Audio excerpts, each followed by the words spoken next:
ازاي تخلي الرجاله تجري وراكي، مش انت اللي تبقي قاعده مستنيه العريس، مستنيه واحد يعجب بيكي، مستنيه واحد يعبرك. يا ريت نبطل العبط والسفاهه اللي احنا فيها. I don't have time. اللوك اسد، اسد اللهم صل على النبي. الاسود على الاسد بيمنع الحسد.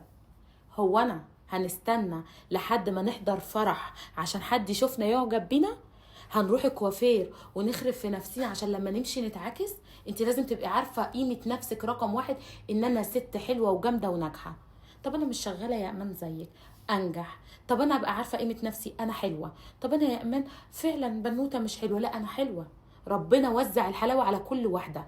انت واخده حقك وبزياده، انت ما اتظلمتيش. ربنا مش ظالم عشان يدي حد غير حد. كل واحده عندها رونق، بس بذكاء. فين؟ العب على العنصر اللي عندي.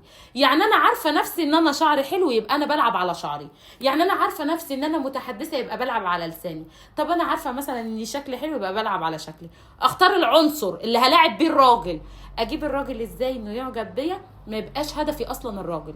انا بدخل المكان او الشغل او الكافيه او الفرح وات ايفر انا رايحه فين، انا ست واثقه في نفسي وما ببصش على حد. نمبر 1، نركز مع بعض ورقه وقلم ونكتب. رقم 1، بدخل واثقه في نفسي، مشيتي فيها ثقه، عيني ما بتجيش على حد، ابقى عارفه مين بيبص عليا وما بيبصش عليا، انا مش مديه اهميه لاي حد. نكتب انا بتكلم كلام بفلوس.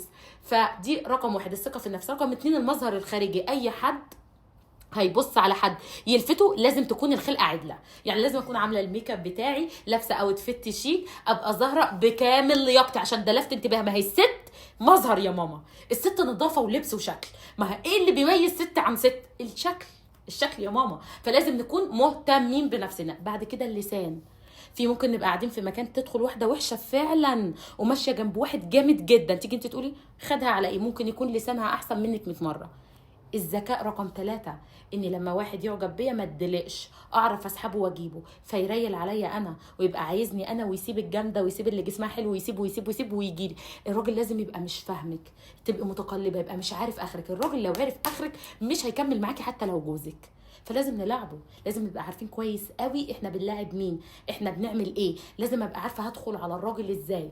لازم ابقى عارفه ان انا لما هشوف راجل تجاهل مش شايفاه، هيكلمني هتقل، هيرن هرد بعد فتره، هيجي يقول لي نخرج هقول لا، التجاوزات ممنوعه. لازم اجريه. الراجل اللي بيحب يبقى صياد.